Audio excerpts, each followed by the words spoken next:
पास आया और एस्ट्रोलॉजर को अपना हाथ दिखाया तो अपना हाथ राज़ी हो गया।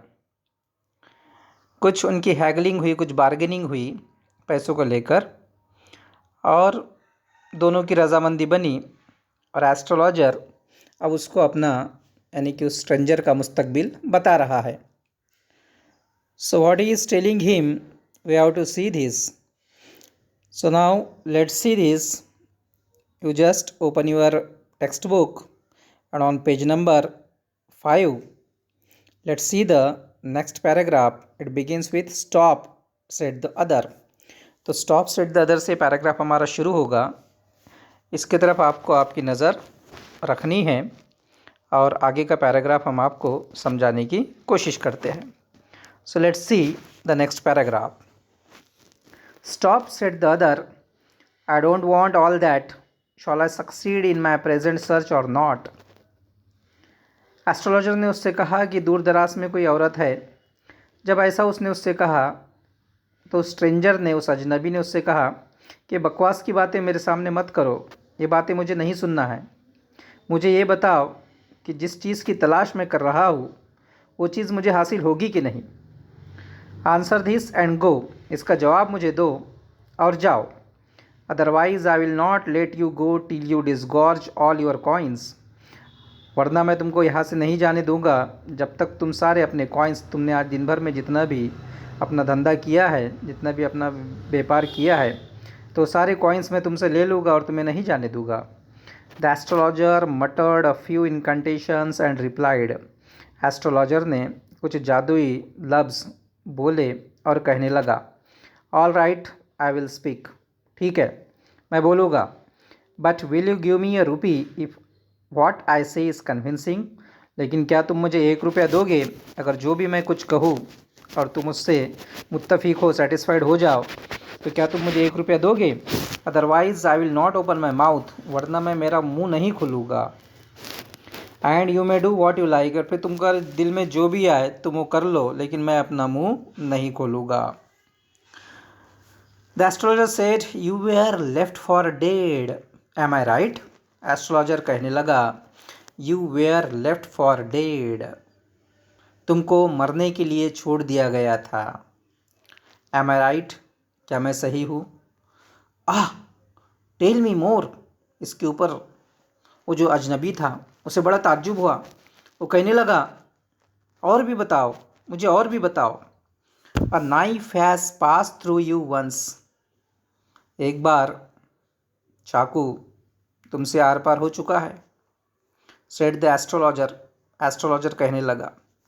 Good fellow, he bared his chest to show the scar, what else, कहने लगा बिल्कुल सही, और ऐसा कह के उसने अपनी छाती की बटन खोली और वहाँ पे जो स्कार था, जो ज़ख्म थी, वो ज़ख्म को वो बताने लगा। व्हाट इल्स, आगे बताओ। And then you were pushed into a well nearby in the field. You were left for dead. चाकू मारकर तुमको एक वेल में, एक कुएं के अंदर तुमको छोड़ दिया गया। And you were left for dead, मरने के लिए तुमको वहाँ पे उस कुएं के अंदर, वेल के अंदर छोड़ दिया गया। I should have been dead if some passerby had not chanced to peep into the well, exclaimed the other, overwhelmed by enthusiasm. तो स्ट्रेंजर कहने लगा कि मैं तो मर गया होता अगर वहाँ से कोई राहगीर गुजरता नहीं और वो मुझे देखता नहीं उस वेल के अंदर, उस कुएं में, तो शायद मैं मर गया होता। When shall I get at him? He asked, clenching his fist. ऐसा कहकर उसने अपनी मुट्ठी बांधी और कहने लगा कि क्या वो शख्स मुझे मिलेगा जिसने मेरा ये हश्र किया था।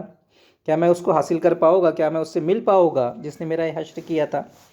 In the next world, answered the astrologer, इसके ऊपर एस्ट्रोलॉजर कहने लगा कि इन द नेक्स्ट वर्ल्ड, तुम्हारी मुलाकात अब दूसरे दुनिया में ही होगी।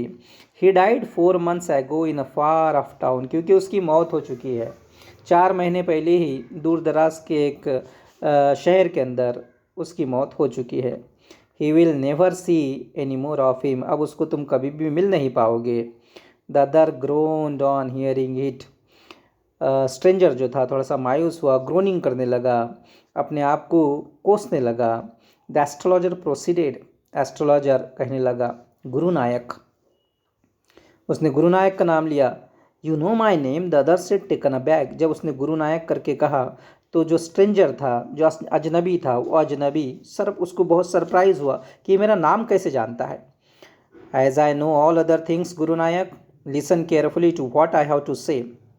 Your village is 2 days journey due north of this town. Astrologer कहने लगा कि गुरु नायक, मैं तुम्हारे बारे में हर चीज़ जानता हूँ, तो मुझे केयरफुली सुनो, तो मेरी तरफ तवज्जो दो और मेरी बात को ध्यान से सुनो। Your village is 2 days journey due north of this town. इस शहर से नॉर्थ की जानिब में, शुमाल की जानिब में तुम्हारा शहर है। Take the next train and be gone.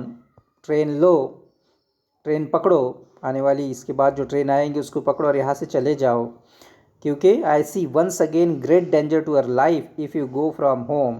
क्योंकि मैं और भी तुम पर, तुम्हारी ज़िंदगी पर मंडराता हुआ खतरा देख रहा हूँ। अगर तुम यहाँ पे रुके तो खतरा तुम पर और भी आएगा, इसलिए तुरंत जल्द से जल्द यहाँ से निकल जाओ।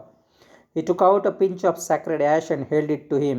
फिर उसने ऐश, राख जो थी, वो राख ली और उसके हाथ में रख दी। Rub it on your forehead and go home. अपने मस्तक पर इसको मल लो, अपने मस्तक पर इसको लगा लो और और अपने घर चले जाओ। Never travel southward again and you will live to be 100। और साउथ की जानिब, जुनूब की जानिब अब कभी भी नहीं आना, और अगर तुम ऐसा करते हो तो you will live to be 100, तुम 100 साल तक जियोगे।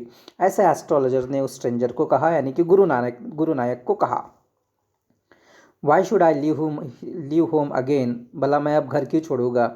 The other said reflectively. Stranger यानी कि गुरु नायक सोचता हुआ कहने लगा, I was only going away now and then to look for him and to choke out his life if I met him. मैं घर से बाहर ही इधर उधर घूमता रहा उसकी तलाश में, उस शख्स की तलाश में, ताकि वो मुझे मिल जाए और मैं उसकी ज़िंदगी का खात्मा कर दूँ। लेकिन अफसोस कि अब मैं उससे मिल नहीं पाऊँगा। He shook his head regretfully. उसने अपना सिर हिलाया। He has escaped my hands. वो मेरे हाथ से छूट गया है। I hope at least he died as he deserved. लेकिन मैं उम्मीद करता हूँ कि उसकी मौत जिस तरीके से उसकी होनी चाहिए थी वैसे ही हुई होगी। Yes said the astrologer. Astrologer कहने लगा कि हाँ हाँ, बिल्कुल उसी तरीके से उसकी मौत हुई है। He was crushed under a lorry. एक लॉरी के अंदर उसका एक्सीडेंट हुआ, एक लॉरी के साथ में उसका एक्सीडेंट हुआ। The other looked gratified to hear it. जब गुरु नायक ने सुना कि उसकी मौत जो हुई है वो मौत एक्सीडेंट से हुई है, तो गुरु नायक को सेटिस्फैक्शन मिला कि चलो जिस तरीके से उसकी मौत होनी चाहिए थी, how he deserve the death, तो उसको उसी तरीके से डेथ मिली है। इस बात को लेकर वो मुतमईन था। The place was deserted by the time. जगह पूरी तरीके से खाली हो चुकी थी, रात काफ़ी हो चुकी थी। The astrologer picked up his articles and put them into his bag. Astrologer ने अपने सारे आर्टिकल्स जो थे, जो भी चीज़ें थी वहाँ पे उसकी, वो सारी चीज़ें अपनी उसने बैग में डाली। The green shaft was also gone. वहाँ पे हल्की सी जो रोशनी आ रही थी ग्रीन कलर की, वो भी जा चुकी थी। Living the place in darkness and silence. वहाँ पे सिर्फ और सिर्फ अंधेरा था और खामोशी थी। The stranger had gone off into the night. Stranger यानी कि गुरु नायक रात के अंधेरे में कहीं तो भी निकल गया था। After giving the astrologer handful of coins. लेकिन जाने से पहले उसने एस्ट्रोलॉजर को हैंडफुल ऑफ कॉइन्स, कुछ कॉइन्स दिए थे, मुट्ठी भर कॉइन दिए थे उसने। It was nearly midnight when the astrologer reached home. आधी रात हो चुकी थी जब एस्ट्रोलॉजर घर पे पहुंचा। His wife was waiting for him at the door. उसकी अहलिया, उसकी बेगम उसका इंतज़ार कर रही थी। And demanded an explanation. जब वो घर पे पहुंचा तो एक्सप्लेनेशन डिमांड करने लगी कि इतना देर तुमको क्यों हो गया, इतनी रात में तुम क्यों आए, कहाँ थे। इस तरीके का एक्सप्लेनेशन वो डिमांड करने लगी। He flung the coins at her and said. वो जो कॉइन्स उस गुरु नायक ने उसको जो दिए थे उसने उसके आंग पर फेंका और कहा कि ज़रा इसको mojo. One man gave all that. एक शख्स मुझे दे के गया, ऐसा उसने उसको कहा। 12.5 आनाज शी सेड। उसने मोजे उसको काउंट करने के बाद में कहने लगी कि 12 और हाफ आना है, यानी कि 12 ने भी है और हाफ आना इसमें है। She was over Z. वो काफ़ी खुश थी क्योंकि शायद एक दिन की कमाई उसने पहली बार इतनी सारी देखी हो।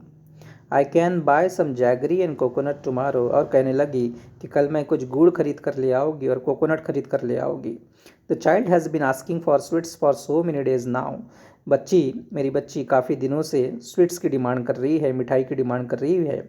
आई will prepare some nice stuff for her, और वो लाकर यानी कि गुड़ और कोकोनट लाकर, नारियल लाकर मैं उसकी कुछ बेहतरीन सी मिठाई बनाऊंगी, ऐसा वो कहने लगी। द स्वाइन हैज़ चीटेड मी, उस बदमाश ने मुझे फिर से चीट किया, धोखा दिया। ही प्रॉमिस्ड मी अ रूपी, उसने मुझे रूपी देने के लिए कहा था, 1 रुपया देने के लिए कहा था। सेड द एस्ट्रोलॉजर, एस्ट्रोलॉजर कहने लगा। She looked at him, she looked up at him, उसकी बेगम उसकी तरफ देखने लगी। You look worried, what is wrong, वो कहने लगी कि तुम कुछ परेशान लगते हो, क्या हुआ है। नथिंग, कुछ नहीं। After dinner sitting on the pyol he told her, do you know a great load is gone from me today. खाना खाने के बाद में चारपाई पर बैठकर वो अपने अहलिया से, अपने बेगम से कहने लगा। क्या कहता है, do you know a great load is gone from me today, तुम जानती हो मेरे सर का बोझ आज ख़त्म हो गया। मेरे सर पे जो, मेरे दिलो दिमाग पे जो एक बोझ था, वो बोझ आज चला गया है।